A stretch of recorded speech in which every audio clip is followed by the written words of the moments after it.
Bismillahirrahmanirrahim. Jemi me misionin e radhës të emisioneve të cilat kanë të bëjnë me fitimin ndershëm apo me shitblerjen dhe marrëdhëniet ndërnjerëzore që kanë të bëjnë me çështjet ekonomike të muslimanëve.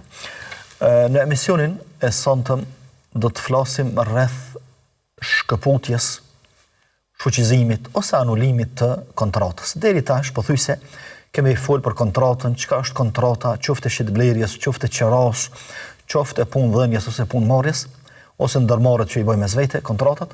Deri tash kemi folur për kushtet, fillimisht shtyllat përbërëse të kontratës, pastaj kushtet e secilës shtyllë dhe pothuajse në bazë të asaj që e kemi shpjeguar, nëse na keni përcjell, e kemi një parafytyrim të saktë se kur një kontratë bëhet e plotfuqishme. Domthonë sheriatikisht, kur e merr formën përfundimtare. Mirë, masi që ta marr formën përfundimtare një kontratë, edhe nuk ka ndonjë pengesë, nuk ka ndonjë problem, nuk ka ndonjë mashtrim, nuk ndodh diçka e papritur në kontratë ose në mallin që është blej ose në pagën që është bë. Mirë, po ja që njëna palë don me e anulu kontratën. Qoftë shitblerjes, qoftë qeras, qoftë çfarë do kontrate që është mes dy palëve dhe është kontratë e cila, domethënë, nënkupton kompenzimin. Çdo kontratë e cila nënkupton kompenzimin, domethënë jep mall, merr pagesë, ose jep mall, merr mall, këto konsiderohen kontrata të cilat janë me kompenzim dhe quhen kontrata detyruese. Në momentin kur e marrin formën përfundimtare, plotësohen shtyllat, plotësohen kushtet. E secilës shtyllë edhe nuk ka ndonjë problem sheriatik, as nuk ka ndonjë problem mes dy palëve të kontratës, atëherë kjo kontratë e merr formën përfundimtare dhe është detyruese ose është obligative për të dyja palët, që do të thotë se blerësi në këtë rast e merr mallin, ndërsa shitësi e merr pagën edhe secili kalon në rrugën e vet. Mirë, po a ka mundësi që kjo kontratë ndonjëherë më ardhë rani më u shfuqizu pa ndonjë arsye? Më thonë, e ka një arsye të jashtme, mirë, po jo arsye që kthehet te vet akti, te kontrata. Për arsye se kontrata është në rregull, malli është në rregull, pagesa është në rregull, gjithçka është në rregull. Mirë, po ndodh me ekzistuar ndonjë arsye e jashtme, qoftë shitësi, qoftë blerësi, arsye kjo e cila pastaj e shtyn këtë që me kërku anulimin e kontratës. Fillimisht duhet i përmendni disa rregulla të rëndësishme këtu. Rregulla e parë është se kontratat e shitblerjes, kontrata e qeras, kontratat e punës që bëhen, kontratat që i bëjnë kompanitë mes vete, këto janë detyruese, domethënë për të dyja palët janë detyruese, janë të plotfuqishme dhe secilla nuk ka të drejtë asnjëna prej dy palëve me e kthy dhe me anulu kontratën. Domethënë vetveti ju kam tek njënës palë ose don me anulu, me shfuqizu kontratën, s'mundet me vogtë kur. Për arsye se janë detyruese. Momentin kur e marrin formën përfundimtare, secilla palë i detyrohet asaj që me cilën ka hyrë në kontratë. Kjo është rregulli i parë. Rregulli i dytë është se Allahu i lartësuar në shariatin islam apo në pjesën që ka të bëjë me ekonominë e shariatit, Allahu ka parapo disa lehtësime dhe disa përjashtime ose disa mundësi për njerëzit të cilët shesin edhe blejnë. E që mundet me ndodhë ndonjë arsye e jashtme që her pas here me anulu diçka që ka blej, me kthy diçka që ka blej, ose me rikthy diçka që e ka shit, e Allahu e kalon këtë mundësi dhe në shariat quhet iqale. Ose el-iqale. El-iqale do të thotë me e shfuqizu, kur njëna palë kërkon me e shfuqizu aktin e shitblerjes së qerasë, gjithë ato që i përmendëm, pa ndonjë arsye që kthehet te akti, se nëse kthehet në arsye te akti, atëherë ka arsye me shfuqizu kontratën, sepse nuk i del sipas fjalëve dhe kushteve që janë bos. Mirë, po pa ndonjë arsye që kthehet te kontrata, ose që kthehet te malli, ose që kthehet te paga. Thjesht e ka një arsye të jashtme. A është e mundur kjo është e mundur nëse pajtohet pala tjetër. E mirë, por unë pajtu pala tjetër, pastaj Allahu i lartësuar nxit në këtë. Nuk e detyron askën. Përderisa ke shitë dhe ke ble, dhe janë ndo edhe shitësi dhe blerë, se janë ndo të knoqën dhe s'kan vrejtje në mallin që është shitë dhe është ble, o kryta, kjo është forma përfundimtare, sepse me elon të hapur këto pa kritere dhe pa regula, atëherë nuk kish më u stabilizu shitë blerje dhe s'kish më u stabilizu kontratë. Sa e bën kontratë, më dha pe kthejmë, i rash pishmari, mdull diçka, së mdull diçka, ja. Mirë po, Allahu i lartësuar nxit në këtë. Po parimisht, shariati e nxit me urdhëron në forma të ndryshme që më ju përmbajt kushteve, edhe më ju përmbajt kontrata, një prej kontrata është kontrata e shitblerjes. Ndërsa, kur njëra palë kërkon me e kthy pazarin që e kanë bë, edhe me anullu kontratën, atëherë preferohet, është mustahab, është sunet, është vepër e mirë, është sadak, është bamirësi, është ndihmë që ja bën njeriu tjetrit, besimtari vllaut vet, nëse e pranon. Mirë, po normal që mos mu dëmtu prej këtij anulimi. Pejgamberi alayhi salatu wassalam në lidhje me këtë thot: "Men qala musliman bi bai'atihi qala Allahu athratahu yawm al-qiyamah." Kush e pranon kërkesën e vllaut vet për anulimin e shitblerjeve kontratave, Allahu i lartësuar do ta liroj edhe do t'ja largoj brengat edhe sikletet e ditës së gjykimit. Mirë, domethënë kjo nuk kuptohet obligative, edhe ashtu nga hadithi, po thjesht është një nxitje nga pejgamberi alayhi salatu wassalam që në këtë rast me i dal vllaut në ndihmë sepse ka nevojë për me anulu kontratën. E përdesa ka nevojë me anulu kontratën, edhe nuk dëmtona kur gjë, atëherë pse mos e bë? Pse mos më japoni shërbim, pse mos më japoni nder, pse mos më japoni sadak? Sepse kjo konsiderohet sadak. Pastaj përderisa kontrata e shitblerjes së qeros bëhet me pajtimin e dy palëve, atëherë edhe shfuqizimi i saj, anulimi i saj, nëse bëhet me pajtimin e dy palëve, pse mos më ndodh? Mirë, po normal që duhet me u pajtu dy palët. Normal, e përmendëm më herët, po e përtheksojmë prapë, për shkak të rëndësisë që e ka, është se mos mu dëmtu pala të cilës po i kërkohet. Për shembull, çu ka mundësi mu dëmtu? E ka bleni mall para një jave. Edhe ka ecë muaj mall për tregut, mos e kërkon kërkush. Edhe tash dën me e kthy kontratën, do të thonë, do ta kthej mallin që ku marr ç'ashtu është. S'kam bë kur gjë me to, as se kom shita, se kom prek, ashtu që ta ku marr ç'ashtu është. Edhe më thënë mirë, a e merr e fut treg, po mos unë shet për arsye se ka ka sezona e tij. Mundu të bëhet me pas mallra të cilat e kanë sezonën e shkurt, një javë 10 ditë, edhe pastaj në këtë rast dëmtohet edhe i mbet malli në depo ose i mbet në dyqan ose sonë shet më. Gjithashtu, ka mundësi, logjikisht, ka mundësi që dikush me ble diçka për shkak të ndonjë interesi ose ndonjë nevojë. Mirë, po mbasi e blen, i dalin ndryshe llogarit, edhe i ndrojnë matematikat. Edhe mendon që çat mall që po e blen, ka me shtin treg ose ka me punu me ta ose ka me vy. Edhe e sheh që nuk po e vyn. E sheh që nuk po e vyn. Për shembull, e blen një kerr. Shumë thjesht, e blen një kerr. Mirë. Pas 2-3 ditë i vjen një kerr tjetër atij. Edhe i vjen më i mirë, dhe është interesuar me majt kerrin të cilin i ka ardhur prej tjetër. Tash kë dyja të sunimon.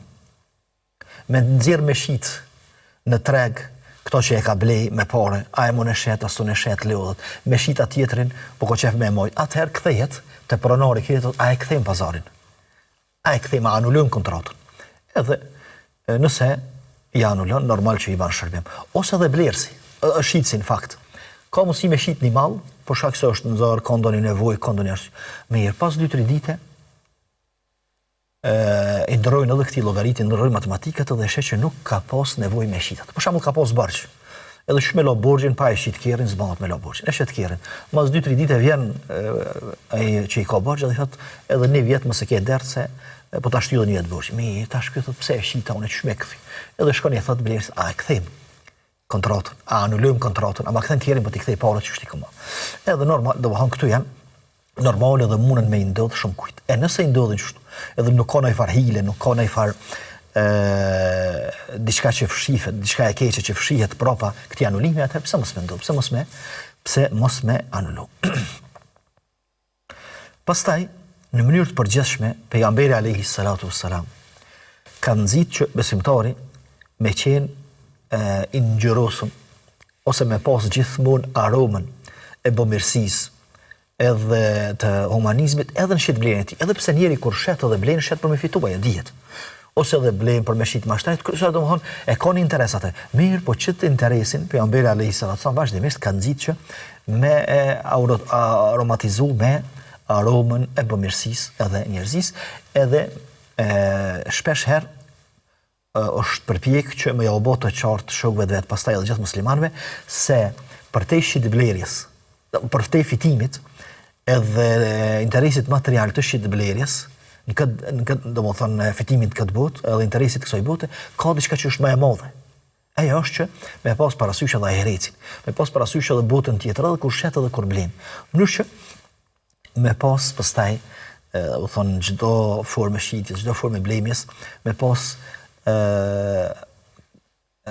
atë aromën e bëmirësisë, e tolerancës, e humanizmit e kështu me radhë. Pejgamberi alayhis salatu wassalam thot: "Rahimallahu abdan samhan idha ba'a, samhan idha ishtara, samhan idha qada, wa samhan idha iqtada." Thot, mjafton që është dua për pejgamberin alayhis salatu wassalam. Thot Allahu e mëshiroft një besimtar, i cili është tolerant kur shet, tolerant kur blen, tolerant kur jep borxh, edhe tolerant kur e lën borxhin ose e kthen borxhin. Domthonjë çka tolerant? Domthonjë nëse shitësit i vjen blerësi, thot, a e kthejmë kontratën, a anulojmë kontratën, për ta kthejmë mallin, me kthen parët, nëse ka mundësi me bë, pse mos e bë këta, për arsye se e kap kjo lutje e pejgamberit alayhis salam që po lutet për mëshirë, gjithashtu edhe kjo është një formë e tolerancës, edhe është formë e bamirësisë, gjithashtu edhe ja lehtëson punën njerit. Ja lehtëson punën njerit për arsye se ai ka blet diçka që ka menduar se i duhet mirë, po masaneja kupton që nuk ka nevojë për to. Edhe tash sun e shet, se blen kërkosh si një tregje të kështu me radhë, shumë më të lehtë ka që me rikthy kontratën. E pejgamberi alayhis salatu wassalam po e përmend këtu besimtarin kur shet, kur blen. Domthonjë jo i ngurt. Domthonjë as që hen bisedime për në çmim, as nuk lëviz pëshimit, as nuk lëshon pej në çmim. Për shembull ka raste kur disa njerëz nuk mundin me arrit e pazari për një shumë të vogël. Për shembull 5 euro për 10 euro, ndërsa pazari është i madh. Pse? Për arsye se i mungon që ke fryma tolerante, edhe kur shet, edhe kur jep borxh, edhe kur e merr borxhin. I ka përmend këtu 4 raste pejgamberi alayhis salatu wasalam, sepse po i pat besimtari që të vetin e tolerancës, edhe mëshirës, edhe butësisë, kur shet, kur blen, kur jep borxh, edhe kur e merr borxhin, atëherë shumë më lehtë ka me pas edhe për vete, shumë më të lehtë ka me u bë edhe njerëzve atyre që ka lidhje me ta dhe marrëdhënie me ta, të shitblerjes edhe të borxheve kështu me radhë, edhe normal që pastaj fiton edhe shpërblime për në botën tjetër. Gjithashtu pejgamberi alayhis salatu wassalam, sa herë blente diçka, kur e pagunte, sidomos kur e pagunte, kur blente veresi, kur e pagunte pastaj, pejgamberi alayhis salatu wassalam gjithmonë i jepte më shumë. Edhe thoshte, më i miri prej jush është ai që më së miri e lën borxhin. Gjithmonë. Pothuajse pejgamberi alayhis salam e ka pas zakon, kur ka bë pazar diçka, ja ka dhon komplet çmimin e pazarit. Domethënë çka ka bë pazar. Pastaj ja ka shtu një dinar, ose ja ka shtu disa dirham, ose i ka shtu edhe një sa, domethënë një kofe me hurmë ose një kofe me grun, që me tregu pejgamberi alayhis salatu wassalam se kjo çështja e shitblerjes të unë nuk përfundon me centa, me llogaritme shumë precis. Mirë, po të unë është diçka më e madhe se kjo, ajo është që unë shpresoj që edhe prej shitblerjes me fitu shpërblime tek Allahu i lartësuar. Pastaj Allahu në Kur'an thotë: "Wailun lil mutaffifin." Mirë për ata që mosin keq, peshojnë keq. Allah e ka përmend peshën për arsye se një pjesë e madhe e artikujve, sidomos artikujt ushqimor, shiten me peshë. Edhe tash ata që s'mosin drejtën pesh, Allah bëhet mirë për ta. Ky është komenti i parë i ajetit. Komenti i dytë, wailun. Thënë disa dietar, është një luginë e madhe në xhenem, Zoti na rujt. E çati që ka thonë Allahu wailun, që e ka përmend që wailin, edhe e ka përmend punën që bëhet mos se sa wailun, dihet që çaj që e kryen çat punë do të hyjnë këtë luginën e madhe të xhenemit, Zoti na rujt. E Allah bëhet mirë për ata të cilët nuk peshojnë drejt. Domthon kur mosin për vete, mosin mirë, ose mundohen me shtu. Ndërsa kur mosin për tjerët, e ulin peshen, e ulin vagën edhe mosin më pak. Kjo ka ndodhur të kaluamën në formë klasike, do të thonë me mashtruan në vagë ose me hangër në vagë, thënë popullit e na. Mirë po ka mundësi edhe forma, edhe në forma të ndryshme sot, me ngushtu metrën, nëse shitet diçka me metër, me ngushtu gjersin. Për shembull shumë të thjesht, njerëzit që blejnë dru për më ngru, ose drut me metra. Pothuajse 99%, pas do thonë 100%, njerëzit janë të sigurt që nuk është ajo metrazha të cilën e pagun. Mirë, a nuk hyn këtu në Wailun? Hyn në Wailun. Sepse Allah ka përmend vagën mirë, po domthonë vagën e ka përmend si sinonim i padrejësisë që u bëhet njerëzve. Në çfarë do forme që i bëhet padrejësi, atëherë hyn në këtë mallkem ose do të kalojnë për këtë lugin të madhe të xhenemit. Pse i përmenda këto? Këto i përmenda për me tregu frymën tolerante të cilën e proklamon shariati islam në shitblerje, raporte dhe marrëdhënie të njerëzve mes vete. Tolerant kur shet, tolerant kur blen, tolerant kur jep borxh, tolerant kur merr borxh, tolerant kur i vonohet borxhi,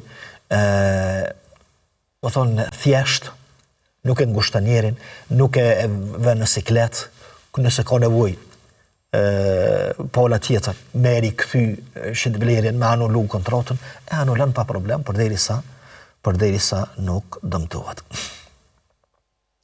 Mirë, kjo është në përgjithësi anulimi i kontratës, thamë më herët që është sunet edhe vepër e mirë dhe shpërblehet ai i cili ja pranon kërkesën palës tjetër për anulimin e kontratës, ka shpërblim tek Allahu i lartësuar dhe konsiderohet formë sadaks për to. Mirë po, e përmendin dietarët që në 2 raste anulimi i kontratës është i domosdoshëm patjetër. Rasti i parë, nëse kontrata është bërë me detyrim. Apo nëse njëra palë është detyruar për me bë kontratën, në çfarë do kërcënimi qoftë. Edhe në prej kushteve të shitblerjes është që të 2 palët me hi me vullnet, me dëshirë edhe me vetdije me bë shitblerjen. Dhe çdo formë e detyrimit, qoftë shitsin, qoftë blersin, kjo nuk kupton që akti i shitblerjes ose kontrata çfarë do që është, konsiderohet e paleshme shariatikisht. Dhe në momentin kur largohet rreziku kërcënimi kështu me radhë, atëherë anulohet kontrata detyrimisht. Detyrimisht anulohet kontrata. Rasti i dytë e përmendin disa dietar nëse kontrata përmban sene të ndaluara ose që në shariat i thënë fasid ose batil. Akt fasid ose akt batil. Për shembull, nëse në kontratë të shitblerjes ose çfarë do kontratë që është pjesë e saj dhe kamata, ose është pjesë e tij e kontratës edhe alkooli, ose ndonjë formë e padrejësive tjera, atëherë kjo kontratë konsiderohet kontratë e pavlefshme shariatikisht, në qoftë fasid, qoftë batil, edhe pse disa dietarë kanë bërë dallimin mes kontratës batil edhe kontratës fasid. Kontratë batil, do thonë e kot, i bjen më për këty, është kontratë që nuk riparohet. Të këta dietarë që e bojnë dallimin, është kontratë që nuk riparohet, patjetër se duhet me anulu ato dhe me kthy në zero. Ndërsa kontrata fasid, do thonë kontrata e cila përmban elemente të ndaluara, thonë këta dietarë ka mundësi mu riparu. Qysh hiqet e ndaluara. Hiqet e ndaluara. Për shembull, nëse e bojmë një shitblerje, dhe pjesë e saj është kamata. Nëse mundemi me hiq kamatën, thonë, nëse mundemi me hiq pjesën e kamatës, edhe me riparu kontratën, edhe me mbet kontratë pa kamatë, atëherë vazhdon kontrata. Edhe pse pjesa dërmuese dietarëve thonë qoftë e formës kontrata, qoftë e formës fasid, qoftë e formës batil, të dyjat kthehen në pikën 0 dhe anulohen në formë të detyrueshme. Pastaj e kemi një çështje më rëndësishme që na ndërlidhet neve me anulimin e kontratës, ajo është se kontrata kur të anulohet, vjen blersi edhe i thot shitësit, a ka mundësi me e kthy pazarin që e kena bë? Po ta kthej kerrin, çashtu qyshe ku marr është, edhe me ma kthyti pazarin çyshe kena bë, sepse nuk po mduhet, sepse po mduhet diçka tjetër, sepse më ka dalë një punë tjetër, sepse nuk po muj me shfrytzu, sepse arsye tjera. Mirë, ky i thot po. Edhe bin dakord të 2 palët me anulu kontratën. Që kjo anulim, çuçi kanë trajtuar dietarët e hershëm, domethënë çfarë dispozite shariatike merr. Disa prej dietarëve kanë thënë është thjesht anulim, edhe një kontratë e cila ka qenë e plot fuqishme, me pajtimin e atyre 2 palëve që e kanë bërë kontratë të plot fuqishme, po e anulojnë edhe po e kthejnë pikën 0. anulimi i kontratës. Disa dietar tjerë thënë nuk është thjesht anulim, po është kontratë e shitblerjes e dytë, e re.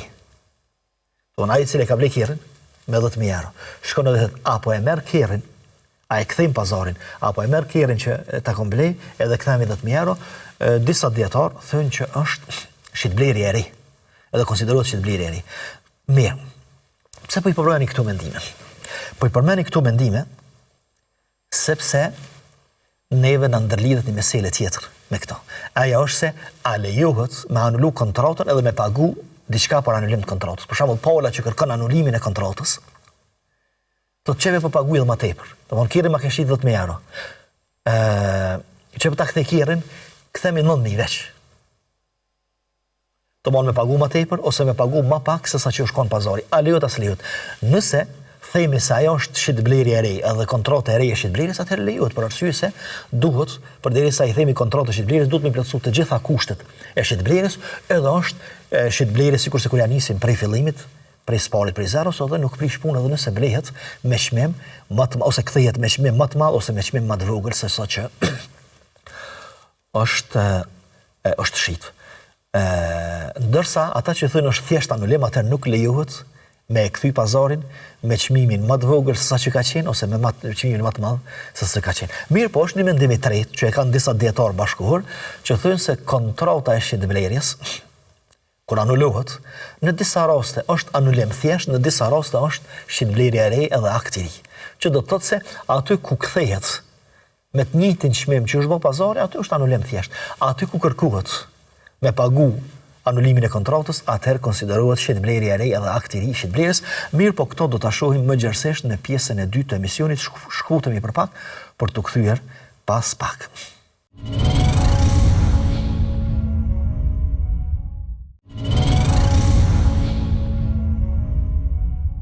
Të nderuar shikues, jemi kthyer me pjesën e dytë të emisionit dhe jemi duke folur rreth anulimit të kontratës së shitblerjes.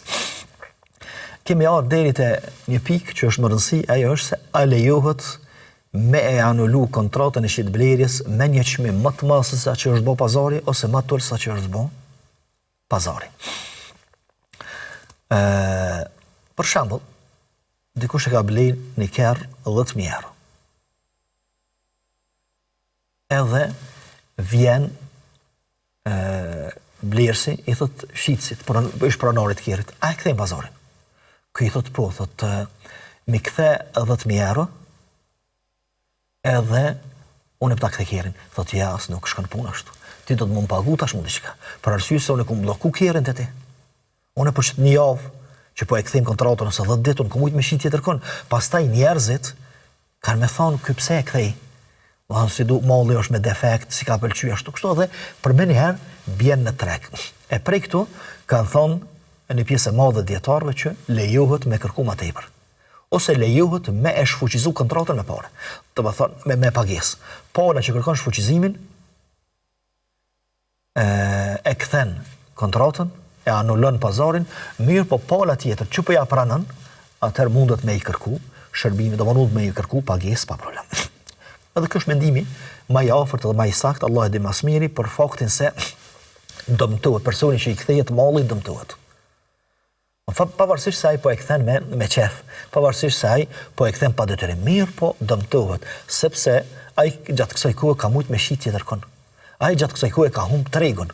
Gjatë kësaj kohe gjithashtu sa ka qëndruar ai, ka mujt me shfrytzu, ka mujt me fund shërbim edhe me përfitu prej saj. Shtoja kësaj edhe atë elementin që e përmenda më herët se njerëzit flasin. Pse ja kthej mallin, pse e kthej pazarin, pas ka defekt, pas ka diçka, edhe më fillon me humb vlerën reale që e ka në treg. Dietarët në përgjithësi, ata që e lejojnë me anulu kontratën e shitblerjes me çmim më të madh se sa që është bë pazari, e lejojnë po me kushte. Prej kushteve ose në mënyrë të përgjithshme. Domethënë vim tek kjo çështje, po në mënyrë të përgjithshme anulimi i kontratës i ka kushtet e veta. E kushti i parë është pajtimi i dy palëve. Një kontratë e cila është e plotfuqishme edhe është detyruese për të dyja palët nuk ka mundësi më anulus, ka mundësi më shfuqizu, po su pajton të dyja palët. Njëra e kërkon, po tjetra se pranon, atëherë mbetet kontrata e plot fuqishme edhe nuk mundet kërkush me detyru palën tjetër që me kthy. Nxitet normal, i flitet për shpërblimet, i flitet për hadithet edhe ajetet të cilat i falëm më herët, që e nxisin besimtarin që me i kry shërbim tjerëve, me ndihmue, me i dhon sadaka frymën ndryshme, mirë, po nëse nuk bindet, atëherë mbetet kontrata fuqi. Kjo është kushti i parë, domthonë duhet më pajtu të dy palët. Kushti i dytë është që anulimi kontratës me ndodh për të dyja palëve, me ndodh në takimin që është kërku për anulim të kontratës. Për shembull, janë taku dy persona, edhe thot kërkoj me anulu kontratën nëse mundesh. Hajde të tash nesër me nej mas nesër. Mirë, që kjo nesër dhe mas nesër, po shkputet prej kërkesës, domethënë po kalon kohë gjatë e që të dyjat, domethënë edhe kërkesa, edhe pranimi i kërkesës për anulimin e kontratës duhet me ndodh të dyjat në të njëjtin vend sipas shumicës dietarëve, aty ku bëhet kërkesa, domethënë në takimin ku bëhet kërkesa për anulimin e kontratës. Mirë, çka duhet me bëj këta mas 2 ditë? Domethënë nëse pranon pola tjetër për me rikthy, me anulu kontratën, atëherë i thot atij që ka bërë kërkesën, a e ke hala? A je interesum? Nuk i llogaritet ajo kërkesa e parë për arsye se ajo i ka skadua fati sepse nuk i ka ardhur përgjigja në momentin e duhur, po është vanu përgjigja. Përdesa është vanu përgjigja atëherë, ky thot po, unë jam i gatshëm me anulu. A je interesuar me anulu? Thot po. Atëherë anulon, ama për ndryshe duhet edhe një herë më marr mendimin atij që ka bërë kërkesën. Pastaj kushti tjetër është që malli i blem të jetë prezant, domethënë mos jetë që është shit ose është fal dikujt, është dhënë dikujt edhe tash po e kthejmë kontratën. Me çka me kthyene? Do unë ta kthej pagesën, po ti kur ma kthen mallin? Sa më është ajyti domthon. Ka ec malli është shit ose u djeg ose ku ta di çka. Ose është i pandryshuar. Do nuk e ka ndryshuar. Për shembull, ka bler gron. Ka bler 1 kilogram gron, edhe tash s'po i duhen. A e kthejmë kontratën mirë? Kur shkojmë me këtë kontratën, ky e ka blu, edhe e ka bë miell. Ai thotë unë për gron të kom shit.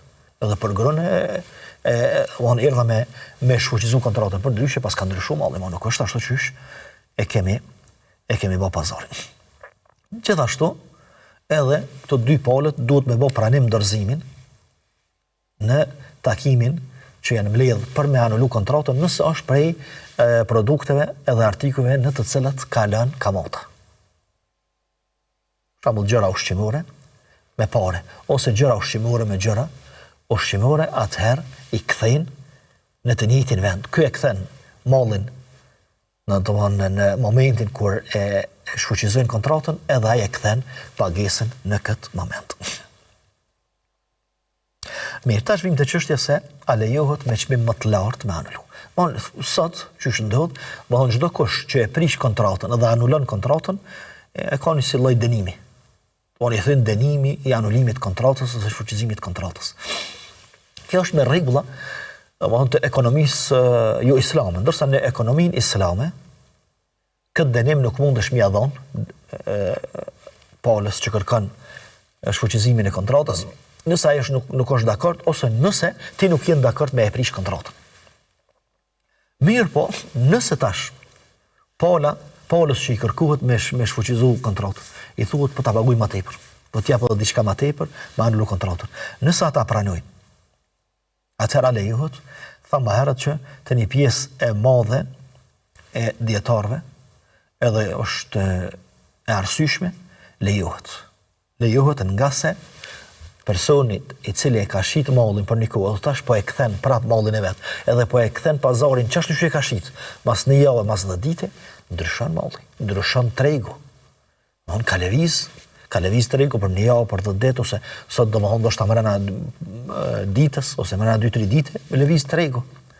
E kështu që ky personi dëmtohet. Për me ja kompenzu dëmtimin, tash ky i thot, po e kthejmë pazarin, mi kthem pagesën qysh ta kom thonë, mirë po, që po ta bëj edhe një pagesë ekstra që po anulojmë kontratën. E këto arsyet e shumta, disa prej tyre që i përmendëm, lutja e çmimeve, pastaj ndryshimi i tregjeve, pastaj njerëzit fillojnë me shiku këtë mall që është kthyse, mas është me defekt, pse e ka kthy, e ka mojt një javë, ja ka kthy prap, e kështu me radhë e humb tregun dhe e humb pazarin që e ka pas më herët, e kjo i kompenzohet pastaj prej atij i cili po e kërkon me e anulu këtë këtë kontratë. Sipas atyre dietarëve, të cilët thonë se anulimi i kontratës konsiderohet shitblerje e re, atëherë nuk ka problem, edhe pse kthehet me pagesë, ose pse paguhet anulimi i kontratës. E mirë po e përmendëm më herët që mendimi më i saktë është se anulimi i kontratës, nëse kthehet me të njëjtin pazar që është bë, 10.000 euro është blej kerri, kthehen 10.000 euro që janë kanë, atëherë kjo është anulimi i kontratës thjesht, që do të thotë kthimi i kontratës në pikën zero. Mirë, nëse kthehet me pagesë ose me më pak se sa që është blej, atëherë kjo konsiderohet akt i ri i shitblerjes, edhe nuk ka problem. Nuk ka problem nëse bëhet këtë formë. Por që kthehet me çmimin më të lartë se sa që është blej, e përmendëm. Mirë, nëse kthehet me çmimin më të ulët. Për shembull, ka mos i shitsi i mallit, thot e kam shit mallin jam gut, e kam shit kerrin jam gut, mos më bëjoj si ai, po kam qef me kthy apo ma kthen, ky thot jo, sot dhe mua ka dalë mirë. Mirë, thot apo ma kthen se po t'i kthej, po ta kthej pagesën, edhe po të kthej edhe më tepër se sa që ke pagu. Vetëm ta marr kerrin, edhe ta shtin në dorë, ta kthej që e kam pas. Edhe ky i thot po. Po. Ose, më thonë, kur don me e kthy shitsi, në blersin, më falni, blersi don me kthy mallin dhe shitsi thot, po, unë ta kom shit 10.000 euro, ama s'un ta paguaj më. S'un t'i kthej 10.000 euro, po t'i kthej 9.000 euro. Kjo tani veç merr mallin, 9.000 euro, edhe nuk ka problem sipas një pjesë të madhe të dietarëve bashkëkohor, po dhe të hershëm, po dhe bashkëkohor, për faktin që e përmendëm. Pastaj, anulimi i kontratës në pikë tjetër. Anulimi i kontratës mos që ka ndryshuar malli, është shtu. Ose, nëse është shtu, atëherë do ka ndryshuar. Nëse ky ndryshim është i pandashëm, s'ka mundësi më ndapi mallit. Sikur se trashja e kafshës, për shembull. Dohën e ka blej lopën, e cila është kanë e ladht, e dobët, mas 4-5 dite ka ndryshuar dhe ka filluar më u trash ose mas një javë ose mas 10 dite. Atëherë kthehet, anulohet kontrata, edhe kjo shtesë që është bë mallit, atëherë e pason mallin edhe shkon te pronari i parë, te shitsi në këtë rast. Mirë, nëse ndryshimi është i ndarë, nëse ndryshimi është i ndarë, atëherë kjo i mbetet blerësit. Kjo i mbetet blerësit, shembull, e ka blej lopën, ose e ka blej delën, e cila ka qenë me të voglin e vetë mbark. Pas e ka blej, është shtu edhe i vogli tash, është, kur do me anullu kontratën, tash deli është me të voglin e vetë. Ose janë qeth delet, edhe ju shtjek leshi deleve. Tash kjo mbetet, leshi mbetet te blerësi. Mirë, pse mbetet te blerësi? Blerësi po e kthen krejt çmimin që e ka pagu. Ndërsa shitsi, pronari i parë i delës, po e kthen delën mirë, po pa të voglin e vet për shembull, ose pa leshin që ka prit me shit. Thojnë dietarët, këta që e lejojnë, thojnë se ky person në kohën sa ka qenë para se me anullu shitblerjen, domin e ka pas mbi vete, Nëse i kishte ndodhur dom, nëse i kishte ngordh delje, atëherë kush ishte dëmtu? Ishte dëmtu blerësi këtë rast. E përderisa, do të thonë, ka mujt me ju ekspozu rrezikut, edhe e ka bart rrezikun e dëmtimit në mall, atëherë që të shtresën e cila është e ndame, i takon blerësit, ndërsa shitsi e merr delën që e ka shit. Edhe i kthen parën. Mirë, e kemi një meselë tjetër e cila ndërlidhet, me një farë forme ndërlidhet me anulimin e kontratës.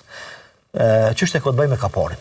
Kapari nuk është i panjohur, që nënkupton kur dikush blen diçka, e merr mallin, edhe nuk e bën pagesën. Mirë, po e bën një pjesë pagesës, edhe pagun diçka, qoftë simbolike. Edhe i thot pronarit të mallit, nëse e marr mallin, nëse e ble mallin, edhe e kryjmë përfundimisht shitblerjen, atëherë që kjo pjesa e kaparit llogaritet pjesë e çmimit edhe pjesën tjetër ta japi. Mirë, nëse nuk e ble mallin, ta kthej mallin, atëherë kapari mbetet te ti. A lejohet kjo apo nuk lejohet? Pjesa e parë, domthonë kjo formë e shitblerjes me kapar i ka dy pjesë. Pjesa e parë, domethënë nëse blen diçka mall me 10.000 euro, e thu qeni mirë, kapar.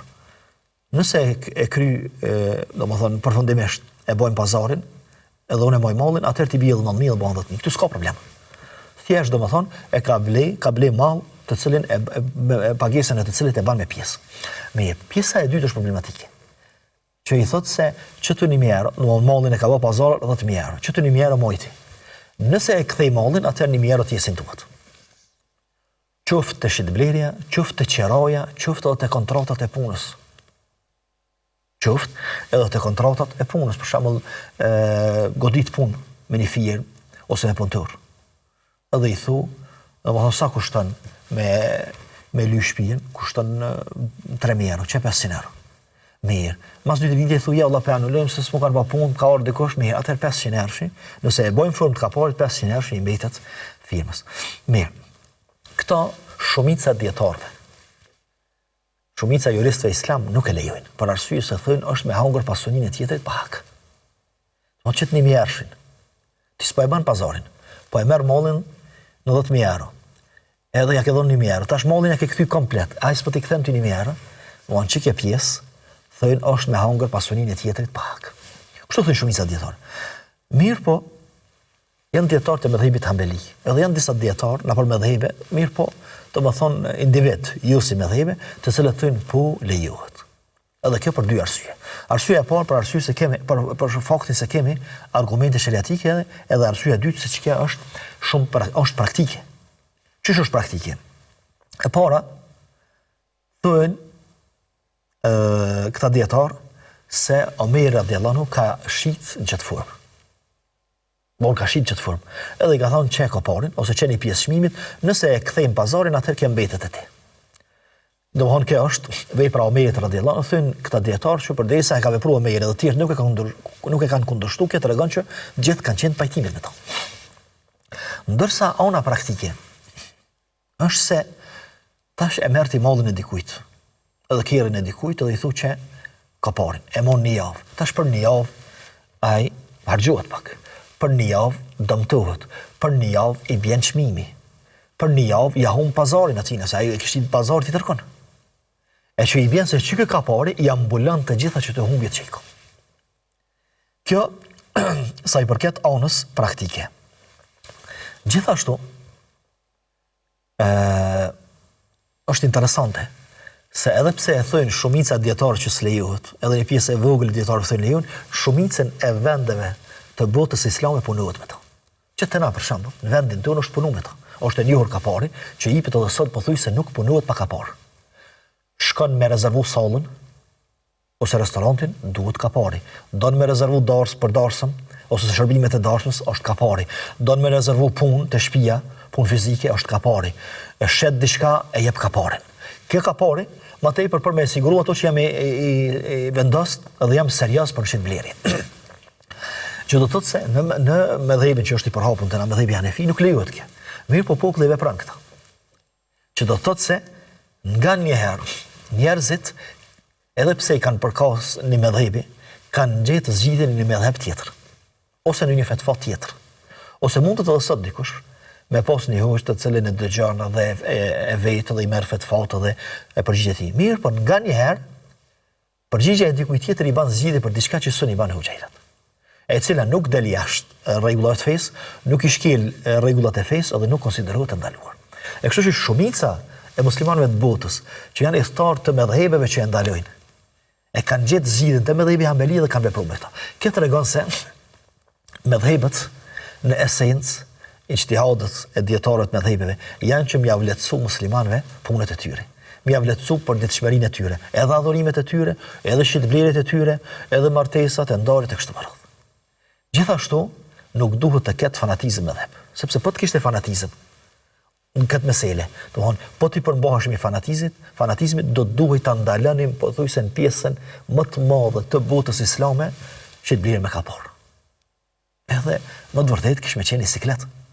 Mirë, po çka është një mëdhëp, ose është një dietar i cili jep fetva, ka argumente, është mendim i respektuar, nuk del jashtë rregullave të përgjithshme të shariatit, nuk prek kamat, nuk prek mashtrim, nuk prek shkeljen e drejtave të tjerëve, atëherë mirë, pse mos e marr si mendim të respektuar.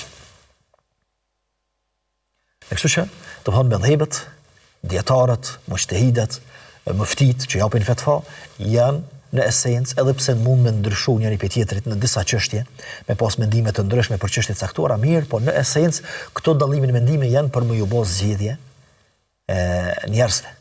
Do të thonë që nëse nuk mundet me gjetë një hoxh e gjon të tjetër, nëse nuk mund me gjetë një mëdhëb e gjon të një tjetër, mirë, po jo me këto me shije dhe pasion personal, mirë, po me shije të shariatit, sepse me nis ashtu pastaj me i kërku lehtësimet edhe me gjithë një lehtësim me një mëdhëb tjetër, pastaj, do thonë, i bjen kjo si lujë. Do thonë, sikurse lujmë edhe aty ku na vjen malet, aty ku kemi zgjidhje për gjitha punët e tona, qofshin të ndershme, qofshin pa ndershme, e gjojmë një fetva dikon, e gjojmë dikush që ka thonë dhe veprojmë to. Ja, nuk është qëllimi këtu. Qëllimi është që dikush e ka hoxhën e vet, dikush e ka mëdhëbin e vet, e ka dietarin e vet, e ka mujtehidin e vet dhe ecë me ta. Mirë, po her pas here, zgjidhje më të mirë edhe mundësi më të mirë gjanë të një hoxh tjetër, të një mëdhëb tjetër, të një dietar tjetër, edhe nuk bëhet nami nëse del atje. Edhe nuk kris kiameti nëse e lën këtë rast hoxhën e vet ose e lën mëdhëbin, jo me qefe edhe me epshe ose i shtym nga nefsi, mirë, po thjesht për me ofru zgjidhje vetit, një zgjidhje e cila është brenda kornizave të shariatit, edhe sikurse ka ndodhur pikërisht te shitblerja me kapor. Shumica e botës islame sot shesin edhe blejnë me kapor. Ndërsa shumica e mëdhëbeve të cilave i përkasim e ndalojnë këto. Në anën tjetër jemi detyruar me punu me ta për shkak se është zgjidhje.